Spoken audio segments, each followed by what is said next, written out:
दुनिया के किसी देश में ऐसा नहीं होता है, किसी देश में नहीं होता। पढ़ाई का स्तर बहुत अच्छा होना चाहिए था, जो इन्होंने आज भी नहीं सोचते। इन्हें लगता है कि व्हाट्सएप यूनिवर्सिटी में कुछ मुसलमान, कुछ पाकिस्तान का भेज दो, कुछ चीन का भेज दो, हमारा नौजवान उसी में टहल टहल के समाप्त हो जाएगा।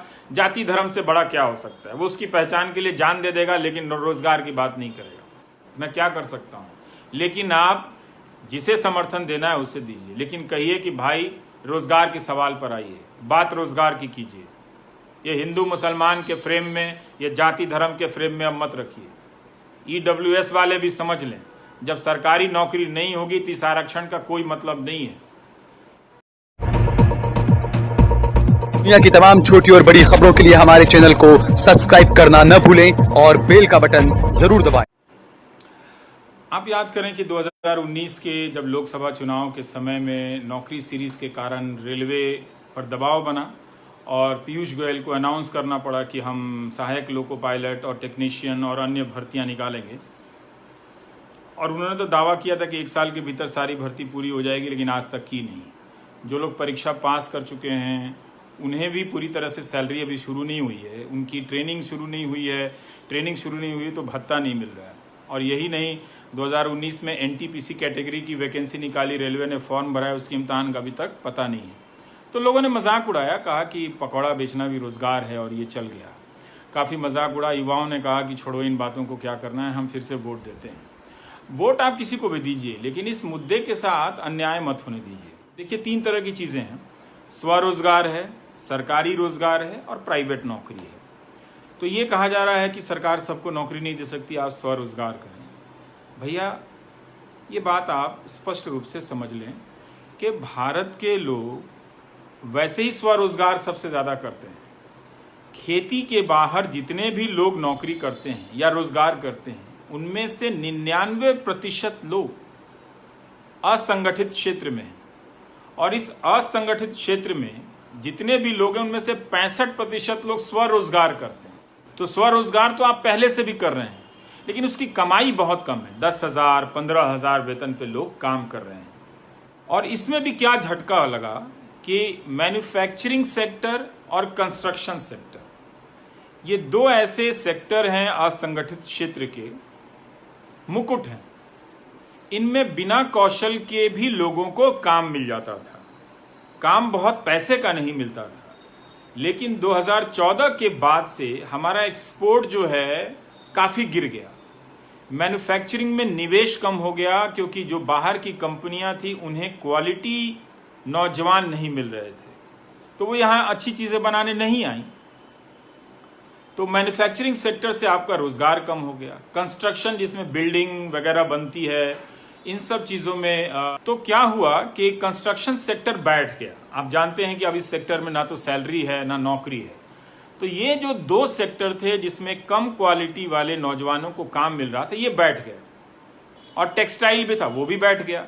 तो कम क्वालिटी वाला नौजवान कौन है, आप समझिए।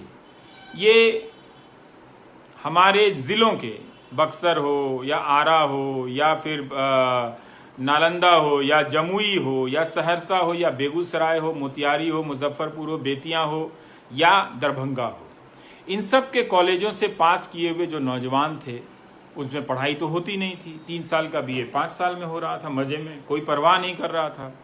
तो आप क्वालिटी नहीं पढ़ पाए, तो आप क्वालिटी के नौजवान नहीं बन पाए, तो आपको कम पैसे का वेतन मिला। अब आपको 10,000 या 15,000 रुपये का वेतन मिलेगा। असंगठित क्षेत्र में ज़्यादातर लोग इसी प्रकार के वेतन में काम करते हैं।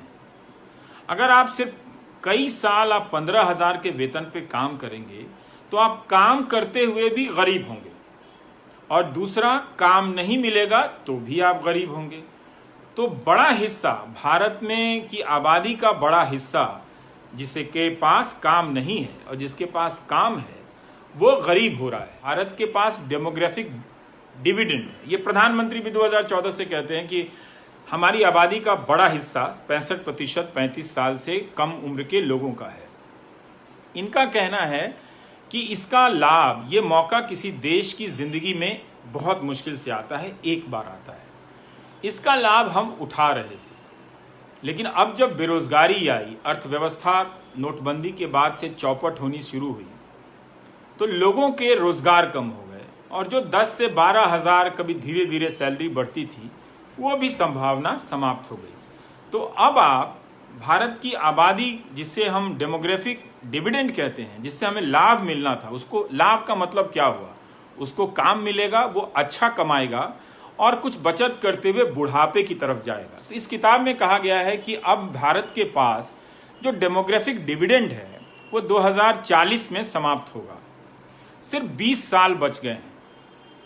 अगर हमने नौकरी की संभावनाओं को बेहतर नहीं किया तो हमारी जो इस वक्त की आबादी है वो बेरोजगारी के दौर से बुढ़ापे में प्रवेश करेगी। दो तरह से, जिसके पास काम नहीं है और जिसके पास काम है उसके पास सैलरी कम है। सैलरी कम है, उसके पास सामाजिक सुरक्षा कम है। सामाजिक सुरक्षा कम है, आप जानते हैं कि भारत में सिर्फ 10% लोगों के पास बीमा है। असर क्या होगा? अगर आप बीमार पड़ जाएंगे तो जो भी आपके अकाउंट में 40,000 50,000 रुपए होगा और साथ में कर्ज आ जाएगा, पैसा उड़ जाएगा। तो आप गरीबी रेखा से नीचे जाएंगे या उतना ही अमीर हो पैसा आएगा कि आप जी सकें। इसलिए बहुत बड़ी आबादी को काम मिलने के बाद भी भारत में आर्थिक असमानता बढ़ी है क्योंकि आपको काम नहीं मिला। तो इनका कहना है कि जब तक क्वालिटी का एजुकेशन नहीं होगा, जो आपको नहीं मिला, तो आपको अच्छी सैलरी का काम नहीं मिलेगा और आप जो काम करने जाएंगे उसको बहुत अच्छा नहीं बना पाएंगे। आपका आत्मविश्वास कमजोर होगा, आपका हुनर खराब होगा। अब इन्होंने स्किल इंडिया चलाया लेकिन एजुकेटेड इंडिया नहीं चलाया। क्यों? क्योंकि उसके लिए सारे कॉलेजों में मास्टर रखने पड़ते, अच्छे मास्टर रखने पड़ते। तो आप क्वालिटी के छात्र बनते तो अच्छी नौकरी करते, अपनी भी, और ऐसा कुछ करते कि और लोगों को भी नौकरी देते। स्वरोजगार आप अभी भी आप कर रहे हैं, ऐसी बात नहीं कि आप नहीं कर रहे हैं। अब ये देखिए, किसी ने लिखा, अनुराग ने, कि बिहार एसएससी में 6 साल से पेंडिंग है। ये मजाक नहीं है क्या? क्या समझ रखा है लोगों ने इस देश के नौजवानों को? ये मजाक हो रहा है आपके साथ। तो आपका एजुकेशन खराब हुआ, आप खराब क्वालिटी के नौजवान बने, आप कोचिंग में भटकते रहे मामूली बीए पास करने के लिए, कॉलेज में महंगी फीस दी लेकिन वहां पढ़ाई नहीं हुई, कोचिंग में दोबारा पैसा दिया आपने। दुनिया के किसी देश में ऐसा नहीं होता है, किसी देश में नहीं होता। पढ़ाई का स्तर बहुत अच्छा होना चाहिए था, जो इन्होंने आज भी नहीं सोचते। इन्हें लगता है कि व्हाट्सएप यूनिवर्सिटी में कुछ मुसलमान, कुछ पाकिस्तान का भेज दो, कुछ चीन का भेज दो, हमारा नौजवान उसी में टहल टहल के समाप्त हो जाएगा। जाति धर्म से बड़ा क्या हो सकता है? वो उसकी पहचान के लिए जान दे देगा लेकिन रोजगार की बात नहीं करेगा। आप मत करो। तो आपको खराब क्वालिटी का नौजवान बनाया गया। सरकारी क्षेत्र में नौकरियां बंद कर दी गई, प्राइवेट सेक्टर में नौकरियों की संभावना समाप्त हो गई। तो बेरोजगारी बढ़नी थी। सरकार जो भर्तियां निकाल रही थी वो सिर्फ 4th ग्रेड की भर्तियां निकाल रही थी। तो इसीलिए आप देखेंगे कि वो नौकरी जिसकी 4th ग्रेड की सैलरी चूंकि 20,000 25,000 थी और प्राइवेट सेक्टर में जहां वो 12,000 पे काम कर रहा था, इंजीनियर होते हुए भी, मैनेजमेंट की डिग्री लेते हुए भी, जाहिर है वो चपरासी की नौकरी के लिए अप्लाई करेगा। इसलिए वहां पर भीड़ थी, भगदड़ थी। अब आप देखें कि 2014 के बाद से यूपीएससी में आईएएस आईपीएस के भी पदों की संख्या में गिरावट आई है। सरकारी जो बी ग्रेड की नौकरियां थीं, एसएससी, राज्यों में आयोग की परीक्षाएं थीं, उनकी परीक्षाएं रोक दी गई। 2017 में कई महीने तक नौकरी सीरीज चलाने के बाद एसएससी की पुरानी परीक्षाओं के रिजल्ट आए। लोकसभा चुनाव में इसे पकौड़ा तलने को रोजगार कह दिया गया, उसके बाद खत्म हो गया। उद्योग का विकेंद्रीकरण है सर, आप समझिए जरा ढंग से। बीच में आप कोई भी आइडिया मत डालिए कि उद्योग का विकेंद्रीकरण हो जाएगा तो हो जाएगा। ऐसे नहीं होता है। जहां केंद्रीकरण है वहां क्या नौकरी मिल रही है? वहां मशीनीकरण के कारण नौकरी कम हो गई, बिजनेस ठप हो गया, इकोनॉमी बैठ गई, तो उन लोगों ने निवेश करना बंद कर दिया। 90% आबादी जो वर्क फोर्स है वो अगर मामूली तनख्वाह पर नौकरी करेगी तो बाजार कैसे बड़ा होगा? बाजार सिर्फ मामूली चीजों का होगा। अब लिख रहे हैं इंजीनियरिंग करने के बाद भी अच्छे पैसे की नौकरी नहीं मिलती है। क्वालिटी की टीचर कैसे नहीं मिलेगा? क्या बात करते हैं शुभंकर मिश्रा जी। आप अगर अच्छी शिक्षा में निवेश नहीं करेंगे तो मिलेगा कैसे? आप कहीं से तो शुरू करेंगे। आप अभी भी नहीं कर रहे हैं। बिल्कुल है, आप क्वालिटी के टीचर हो सकते हैं। सरकारों का बजट, अभी नीतीश कुमार कह रहे हैं कि 24,000 से, अरे भाई सुजीत जी, मेरे अब्बू डीएम नहीं थे तो क्या हुआ? ये पूछने का तरीका नहीं होता है। मैं यहां महत्वपूर्ण नहीं हूं। ये व्हाट्सएप यूनिवर्सिटी के चक्कर से निकलिए। मैं यही समझाने के लिए दोबारा लाइव कर रहा हूं। पहले वाले में कैमरा थोड़ा उल्टा हो गया था। अभी देखिए, जस्टिस फॉर रेलवे अप्रेंटिस मांग रहे हैं, तो जो आपने वैकेंसी निकाली है उसकी नौकरी तो देंगे। ये डीएम थे ये कहकर आप किसका मजाक उड़ा रहे हैं? किसका? ये यही युवाओं को बांटा जा रहा है। ये बात आपको समझने की जरूरत है। सरकार हर काम शिक्षकों पर लाद दे रही है, ये योजना वो योजना। इसका मतलब 50 योजनाओं के लिए काम है उसके पास, और वो सिर्फ टीचर से करा रही है। यही चीज बैंक में हो रहा है कि वो बैंकिंग का काम छोड़ के बीमा बेच रहा है, और बीमा कंपनी जो है वो बीमा क्षेत्र में रोजगार नहीं दे रही है। वो अपना मुनाफा बड़े लेवल पे बना रही है। समझिए इस बात को।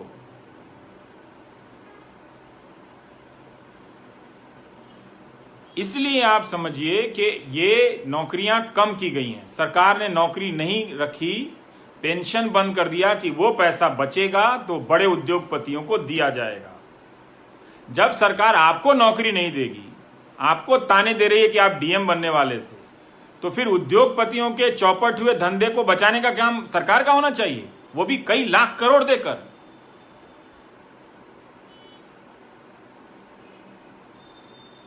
ये तो आप समझेंगे तो वो कई लाख करोड़ रुपया आप 10 उद्योगपति 100 उद्योगपति के चौपट धंधे को बचाने में आप लगा रहे हैं, उससे आप लोगों को नौकरी दीजिए। और जब आप कॉन्ट्रैक्ट की नौकरी पैदा कर रहे हैं सिर्फ इसीलिए कि लोगों को कई तरह की सामाजिक सुरक्षा की चीजें नहीं देनी होगी, तो ठेकेदार तो सरकार से 15,000 रुपए के हिसाब से कर्मचारी का पैसा लेता है और कर्मचारी को रखता है 6,000 पे। तो सरकार ही रखे, कम से कम 6,000 की जगह 15,000 तो मिलेगा। तो 3 चीजें कनेक्ट हैं, एक आपका एजुकेशन, एक अच्छी क्वालिटी की शिक्षा, और दूसरा इन दोनों से निकले हुए अच्छे क्वालिटी के स्टूडेंट, इंजीनियर। अब तो सॉफ्टवेयर कंपनी वाले बयान दे देते हैं कि 90% इंजीनियर नौकरी देने लायक नहीं है। क्यों भाई? उनसे पैसा तो आपने पूरा लिया, 4 साल उनके जीवन का लिया। अब आप कह रहे हैं कि नौकरी देने लायक नहीं है, तो फिर उस कॉलेज को बंद करना चाहिए था, उस कॉलेज से पैसा वापस करवाना चाहिए था कि कैसे आपने कह दिया।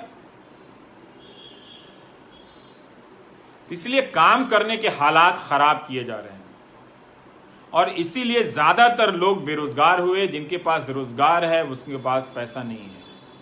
ये बात आप समझिए। नौकरी के मसले का मजाक उड़ाने का समय नहीं है। एक बार उड़ चुका। कई लोग कहते हैं कि बिहार में भी ये मुद्दा हार जाएगा। हार जाए, मुझे उससे कोई फर्क नहीं पड़ता। 2017 में जब मैंने नौकरी सीरीज शुरू की थी, पता भी नहीं था कि बिहार में ये मुद्दा बन जाएगा, पता भी नहीं था कि मध्य प्रदेश में ये मुद्दा बनेगा और छत्तीसगढ़ में भी बनेगा। इसमें आप सभी सरकारों की कड़ी परीक्षा लीजिए।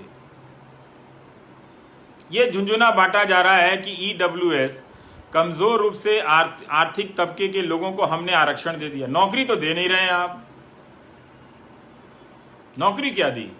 और ईडब्ल्यूएस को भी सर्टिफिकेट मिलने में 100 दिक्कतें आती हैं, रोज मुझे लिखते हैं वो लोग। तो इसलिए आपके पास जो पैसा है, आपके पिताजी के पास, एक अच्छा कॉलेज ना होने के कारण वो कोचिंग पे खर्च कर रहे हैं, और बीमार पड़ गए तो बीमारी पे खर्च करके कंगाल हो जा रहे हैं लोग। तो इसलिए आपके पिताजी की पीढ़ी का जो भी पैसा उनके पास आता, लाभ मिलता आपके परिवार को, आपको नहीं मिल रहा है, और आप अच्छा पैसा नहीं कमा पा रहे हैं, तो आप अगली पीढ़ी को नहीं देंगे।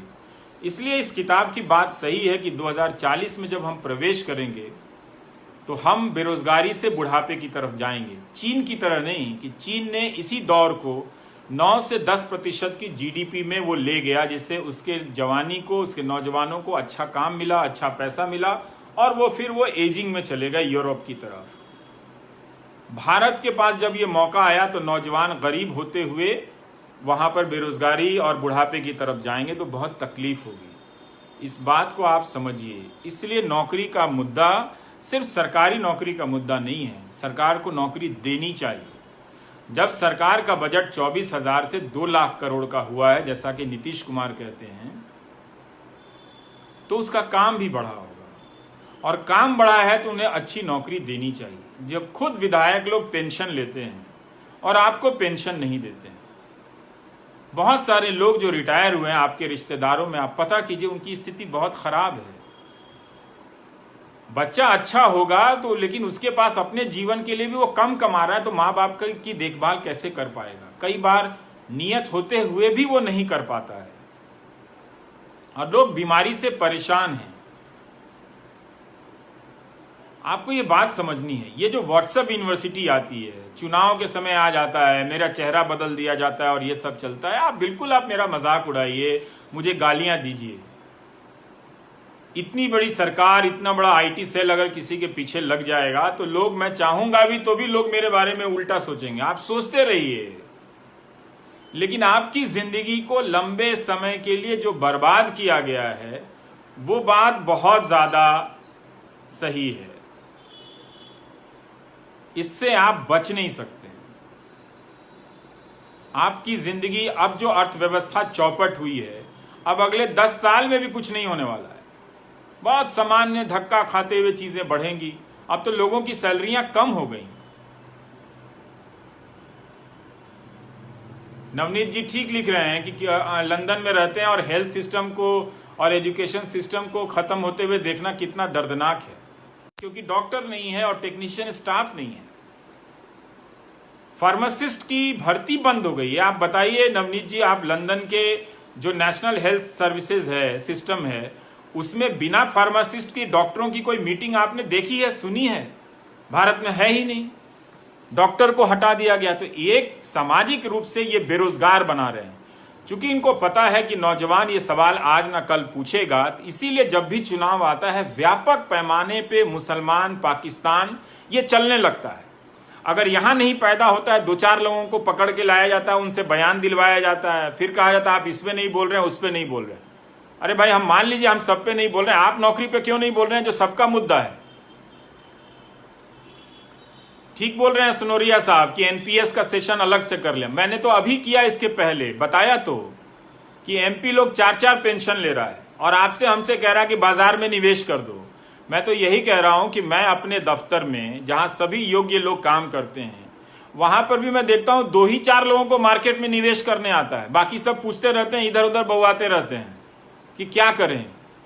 किसी के पास पेंशन का कोई इंतजाम नहीं है और आप टैक्स दे रहे हैं, मेहनत की कमाई से सरकार को टैक्स दे रहे हैं। और 4 संपादक अंग्रेजी में लिखते हैं, नहीं सरकार को अपना खर्चा कम करना चाहिए। क्यों भाई? क्योंकि सारा पैसा उठाकर बड़े उद्योगपतियों को दे देना चाहिए। आप 100 उद्योगपतियों का धंधा चला रहे हैं जनता के टैक्स के पैसे से, और जनता को आप पैसा कुछ नहीं दे रहे हैं। और आपने एक नया तरीका सुना है कि किसी को जनधन अकाउंट में 500-500 रुपया दे दो। उसकी कमाई 5,000, 10,000 थी, वो तालाबंदी के कारण चौपट हो गई, 500 रुपया दे दिया। अब कह रहे हैं कि कुछ तो मिला। हाँ, कुछ क्यों नहीं मिला? मैं भी कह रहा हूं कुछ मिला, लेकिन उसके बदले आपका सब कुछ ले लिया गया। किसी को 2,000 किसान को दे दिया, किसान उसी में खुश है। बस किसान को आज ना कल समझ में आएगा कि उसका 1 एकड़ में नुकसान ही 10,000 रुपए का हो गया है, तो ये 2,000 रुपए से उसका क्या होने वाला है? आप यूनिवर्सल बेसिक इनकम दीजिए, आप सबको 10-10 हजार रुपए दीजिए। अमेरिका ने लोगों को कितने पैसे दिए जिनकी नौकरियां गई? फूल सिंह जी कहते हैं समझ में नहीं आता कैसे करें। इसमें समझने की बात है। इसमें आपको कहना पड़ेगा कि आप इसी मुद्दे पर टिके रहना चाहते हैं, आप चाहे कोई भी दल हो।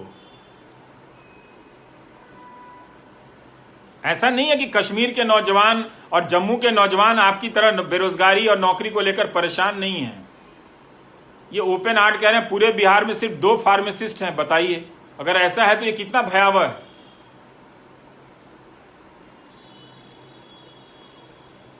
तो इसलिए हर जगह के नौजवान सरकारी परीक्षाओं को लेकर परेशान है। 8-8 साल लगेगा, 6-6 साल लगेगा, इतना घमंड आपको। अगर आप रेलवे का इम्तहान जो ले चुके हैं, पिछले जून में जो रिजल्ट आ गया, उनकी ज्वाइनिंग क्यों नहीं हुई थी अभी तक?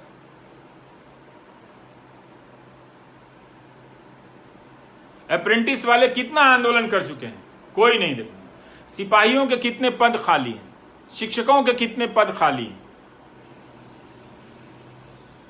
इसलिए इसे देखिए और समझने का प्रयास कीजिए।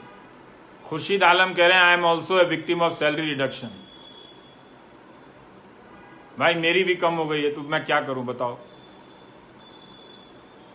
तो इसलिए आप लोग जिनकी सैलरी कम हुई है, अब सैलरी वापस होने में बहुत ज्यादा हो जाएगा, बहुत समय लगेगा। किसी ने कनाडा से लिखा है, बनर्जी साहब ने, कि कनाडा में सबने, सरकार ने सबको $2000 पर मंथ दिया है। हरसिमरनजीत सिंह ने लिखा है, कमाल है। तो हमारी जिंदगी बर्बाद हो रही है, बर्बाद की जा रही है धर्म से जोड़कर। इस धर्म को कोई खतरा नहीं है, आपकी जिंदगी को खतरा है इस धर्म की राजनीति से। ये बात आप समझें। हर चुनाव में ये भय क्यों पैदा किया जाता है? फिर आप एक ईमानदार पुलिस व्यवस्था, जांच व्यवस्था क्यों नहीं बनाते हैं?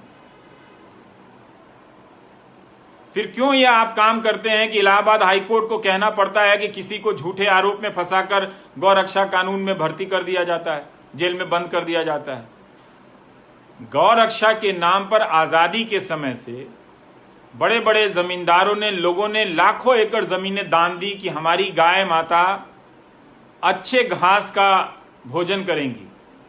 उन सारी जमीनों पर कब्जा हो गया है। ग्राम प्रधानों में भी, ग्राम सभाओं की जमीन पर भी, चारागाह की जमीन पर कब्जा हो गया है। लेकिन इस मसले को लेकर एक धर्म विशेष के खिलाफ अभियान कितना फैलाया जाता है। एक रिपोर्टिंग आपने उस गोदी मीडिया पर देखी है कि एक गांव की चारागाह की जमीन है जिस पर किसी दबंग ने कब्जा कर लिया है, और वही आदमी अपने जिले के मुख्यालय में बैठकर गौरक्षा की राजनीति करता है। मैं क्या कर सकता हूं? लेकिन आप जिसे समर्थन देना है उसे दीजिए, लेकिन कहिए कि भाई रोजगार के सवाल पर आइए, बात रोजगार की कीजिए। ये हिंदू मुसलमान के फ्रेम में, ये जाति धर्म के फ्रेम में अब मत रखिए। EWS वाले भी समझ लें, जब सरकारी नौकरी नहीं होगी तो इस आरक्षण का कोई मतलब नहीं है। लेकिन इस देश में धर्म की राजनीति ने आप सबको बर्बाद कर दिया है। आप नौजवान अब किसी लायक नहीं रहे। मैंने तो लिखा है कि मैं भारत के युवाओं से 3.5% उम्मीद करता हूं। मुझे सब असलियत पता है दोस्तों। अब लिखे हैं, पारिदा साहब लिख रहे हैं कि NIT से हैं लेकिन उन्हें नौकरी नहीं मिली है।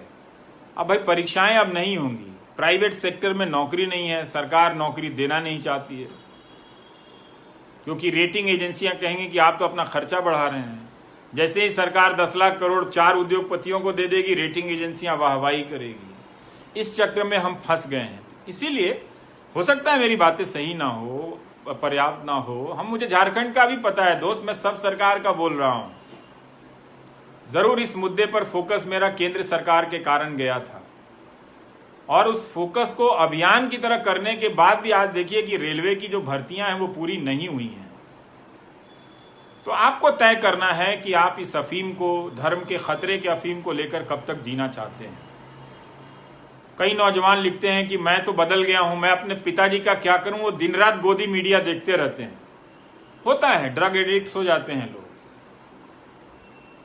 इतना आसान नहीं है उनको उस चंगुल से निकाल पाना। बहुत मेहनत करनी पड़ेगी इस समाज को नए स्वरूप से गढ़ने के लिए। सरकारों का पुनर्गठन करना पड़ेगा, आर्थिक नीतियों पर हमारी सोच बदलनी पड़ेगी। 50-50 किलोमीटर का एक जिला है, 30 एकड़ की जमीन में घर में DM रह रहा है। एक DM क्यों होना चाहिए?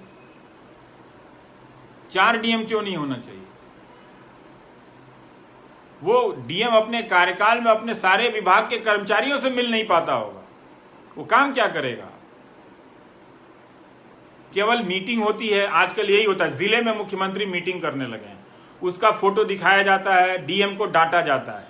वो डांट खाएगा ही, क्योंकि उसके पास कर्मचारी नहीं है। बहुत सारे लोग अच्छी नीयत के साथ IAS बनना चाहते हैं, पर इन्हीं सब चीजों में भटक के अंत में फिर वो भी भ्रष्ट होकर चले जाते हैं।